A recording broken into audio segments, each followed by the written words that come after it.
Totul e prea scump! E prea scump! Totul e prea scump!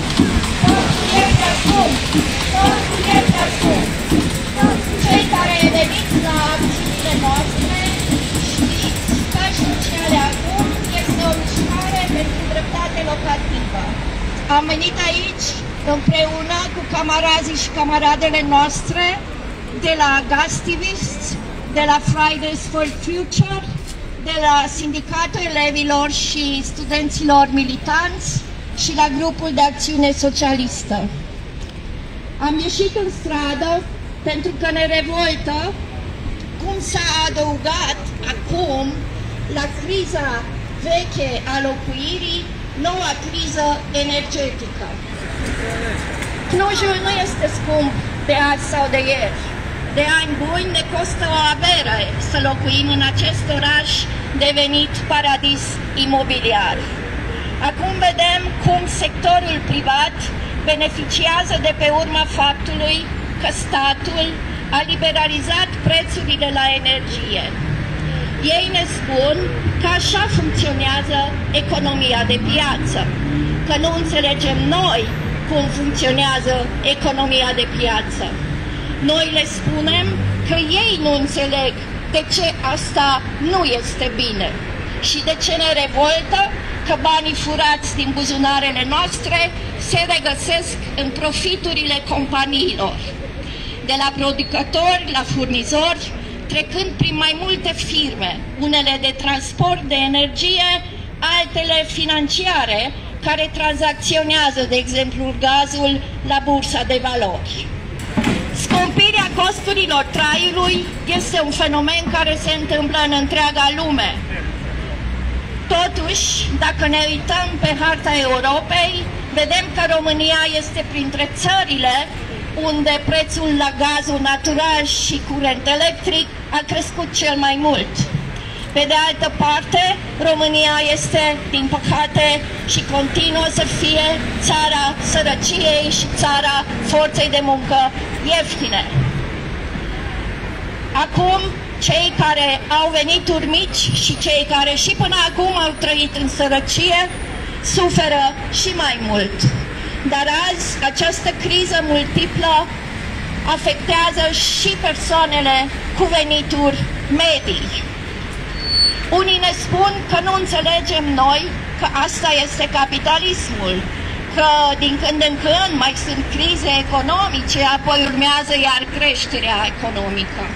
Noi spunem că ei nu înțeleg că asta nu e bine, că acest regim nu poate asigura ce a promis și a ajuns la limitele sale, drepturi, bunăstare și democrație. Pentru că un regim în care deciziile sunt controlate de cei puțini cu bani mulți, nu este nici drept și nici democratic. Și ce ne mai recomandă companiile de energie? Să cumpărăm becuri economice, să închidem luminile, să schimbăm frigiderele, să fie un frigider clasa energetică A și mașina de spălat asemenea. Trebuie să fii smart pe energie. Asta ne spune compania. Trebuie să adopți un comportament de consum nou. Stă în puterea ta să faci ceva. Asta auzim de la companiile de energie.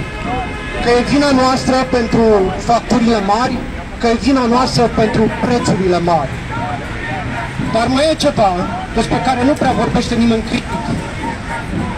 Vedem doar în presa de business rapoartele companiilor. Când creșteau prețurile la benzină, Petrom făcea profit record.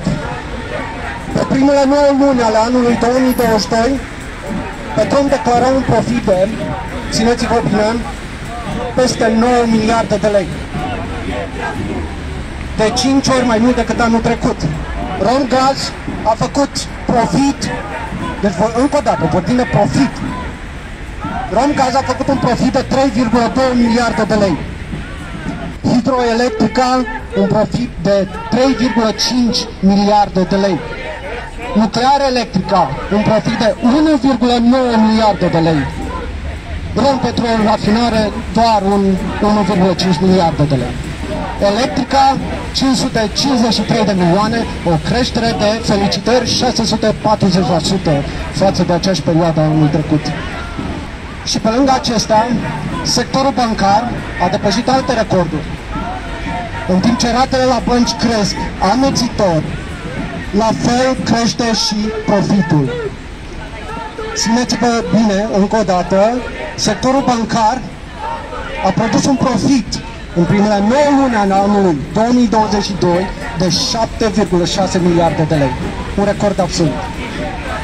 Vă rugăm liniște, nu înțelegeți voi aceste cifre.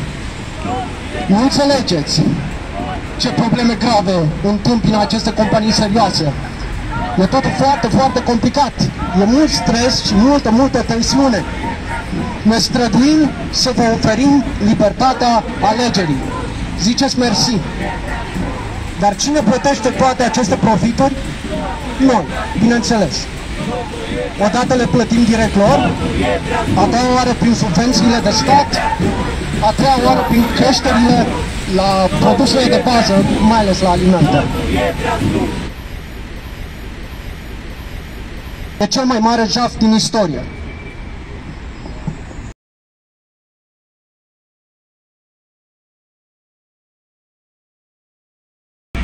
Ajungem de multe ori să nu ne mai putem duce copiii cu noi la cumpărături. De frica aia sau de gândirea care o avem că poate banii care îi dau astăzi pe 3 dulciuri, mâine le mai fac o oală de mâncare.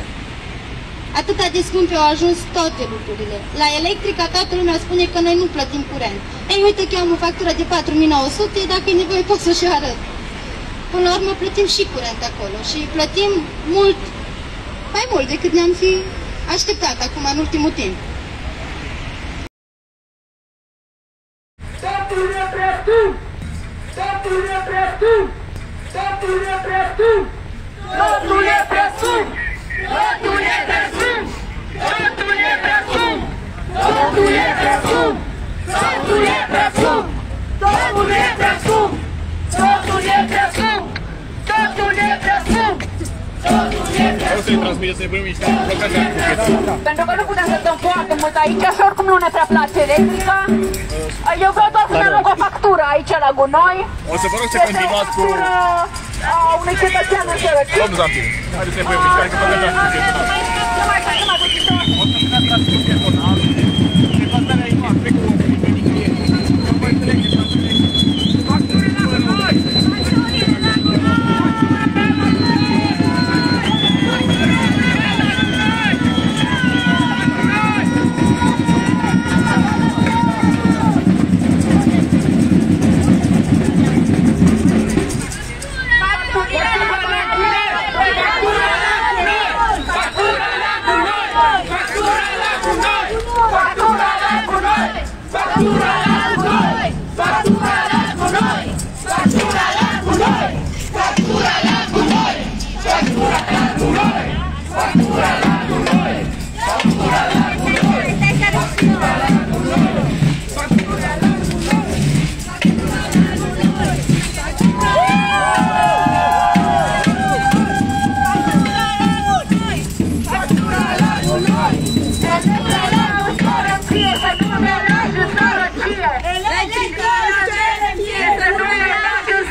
Să nu ne bagi în sărăcie!